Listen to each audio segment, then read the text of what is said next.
নমস্কার বন্ধুরা, আজকে আমি রান্না করব গন্ধরাজি চিকেন। তার জন্য আমি এখানে 700 গ্রাম মতন চিকেন নিয়েছি। আমার শাশুড়ি মা কী করেছেন, ওটা একটু সর্ষের তেল আর একটু শুকনো লঙ্কা গুঁড়ো মাখিয়ে রেখে দিয়েছে।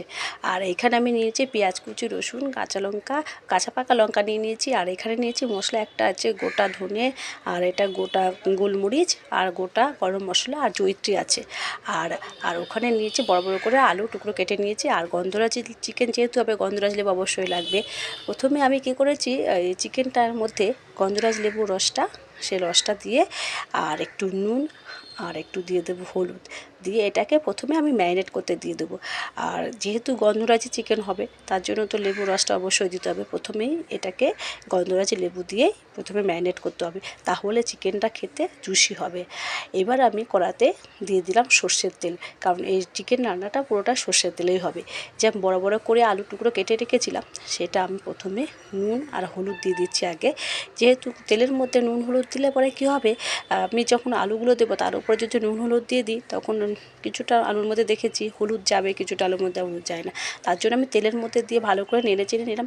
এবার আমি আলুগুলোকে দিয়ে দেবো এর মধ্যে, তাহলে কী হবে, নুন হলুদ সমস্ত আলুগুলোর মধ্যে বেশ সমান মাপে চলে যায় আর সুন্দরভাবে আলুগুলো ভাজা হয়ে যায়।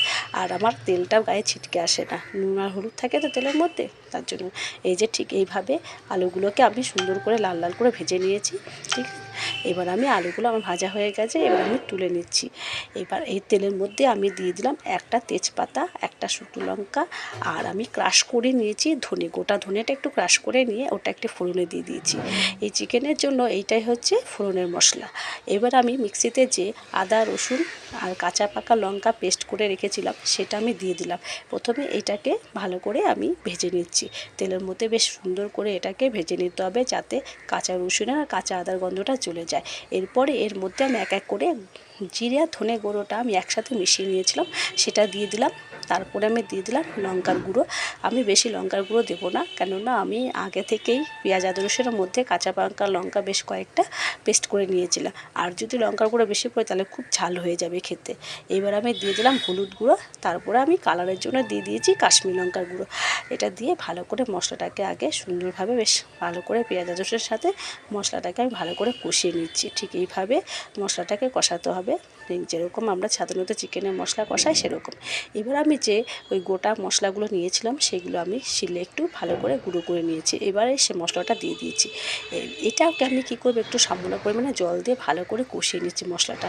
ঠিক এইভাবে খুব সুন্দর করে কষাতে হবে মশলাগুলোকে, যাতে মানে এখন একটা খুব সুন্দর একটা স্মেল বেরিয়েছে।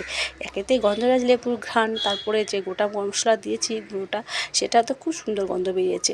এবার আমি ম্যারিনেট করা চিকেনগুলো দিয়ে দিচ্ছি এর মধ্যে, দিয়ে ভালো করে এটাকে আমি কষিয়ে নেব। এবার ঠিক এইভাবে ঠিক কষিয়ে নিচ্ছি এটাকে, আমি চিকেনগুলোকে একটু চাপা দিয়ে দিয়ে ঠিক এইভাবে কষিয়ে নিয়েছি। এবার এই অবস্থায় আমি দিয়ে দিচ্ছি আলুগুলো। যেহেতু আলুগুলো বড় আছে, তার জন্য চিকেনের সাথে মশলার সাথে বেশ ভালো করে এটাকে কষিয়ে নিচ্ছি, যাতে এটা চাপা দিয়ে দিয়ে একটু কষাবো। আর প্রথমে আমি নুন দিয়েছিলাম তেলে, তারপরে আমি আর নুন দিইনি, আর ম্যারিনেট করা চিকেনে দিয়েছিলাম। এবার আমি স্বাদ মতো নুনটা দিয়ে দিলাম, দিয়ে ভালো করে এই চাপা দিয়ে দিয়ে আমি এই যে আলু আর চিকেনগুলোকে ঠিক ভালোভাবে কষিয়ে নিয়েছি। আমার মশলা কষানো হয়ে গেছে, চিকেনটাও কষানো হয়ে গেছে। এইবার আমি পরিমাণ মতো জল দেবো। জলটা আমি খুব মানে বেশিও দেবো না, আবার খুব কমও দেবো না, একটা মিডিয়াম টাইপের জল হবে, কেননা এটাতে শুধু আলুটা সেদ্ধ হবে আর চিকেনটাও সেদ্ধ হয়ে যাবে। ওই জন্য সেই পরিমাণ মতো আমি জলের মধ্যে দিয়ে দিয়েছি। চিকেনের কালারটা বেশ সুন্দর এসছে, কালারটা খুব ভালো এসছে। আর গন্ধটা তো কী বলবো, আর একটা নতুনত্ব গন্ধ, মানে একটা গন্ধরাজ লেবু আর এর মধ্যে গোটা গরম মশলা, যে গোটা গরম মশলা আর গোটা মশলা যেটা ছিল, সেটার একটা সুন্দর ঘ্রাণ বেরিয়েছে। আমার চিকেন আর আলু দুটোই ভালোভাবে সেদ্ধ হয়ে গেছে। এবার আমি এর মধ্যে, যেহেতু এটা গন্ধরাজ চিকেন আমি প্রথমেই বলেছিলাম, তার জন্য আমি আবার শেষেও একটু গন্ধরাজ লেবু দিয়ে দেবো। লেবু রসটা দিলাম, আরও সুন্দর একটা গন্ধ বেরিয়েছে, দারুণ সুন্দর গন্ধ। আমার চিকেনটা পুরো রেডি হয়ে গেছে। এবার এটাকে আমি এবার নামিয়ে নেব। ঠিক, হ্যাঁ, এই তো আমার চিকেনটা পুরো রেডি হয়ে গেছে। আপনাদের এই রান্নাটা কেমন লাগলো? যদি ভালো লেগে থাকে অবশ্যই একটা লাইক ও শেয়ার করে দেবেন। সবাই ভালো থাকবেন, সুস্থ থাকবেন আর সাবধানে থাকবেন। এবার আমি আসছি, ঠিক আছে, টাটা।